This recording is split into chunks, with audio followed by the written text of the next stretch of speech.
Pessoal aí do YouTube, só pra mostrar aqui, eu vi um vídeo aí um rapaz, um Corolla, que tava incomodando o barulho da tampa do porta-luva.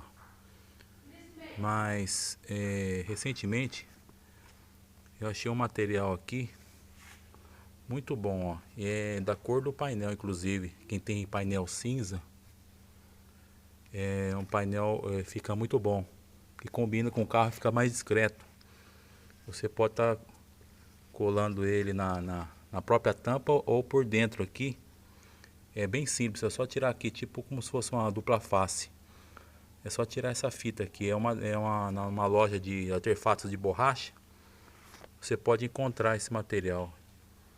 Porque eu vi o vídeo lá, achei mais complicado o procedimento. Esse aqui é mais simples, é só tirar essa fitinha aqui, ó. Tá na minha mão aqui, só tirar essa fita e ela já cola diretamente. É uma borracha, ó. Ela é bem da cor do painel, fica bem discreto, não aparece. Você pode pôr por dentro. Ficou excelente o resultado. É um barulho irritante aqui na tampa do porta-luva aqui, viu? Para quem tem esse problema nos seus veículos aí, é só uma dica. Eu não, pelo menos acho que eu não vi na internet a respeito desse material. Eu vi de um rapaz do Corolla, né? Mas eu achei mais um pouco complicado porque tem que usar fita dupla face e tipo um carpete, né? Um velcro. Esse não, esse aqui é bem mais simples e ele adequa bem o carro aqui, sabe? As formas, né, do veículo aqui fica ótimo.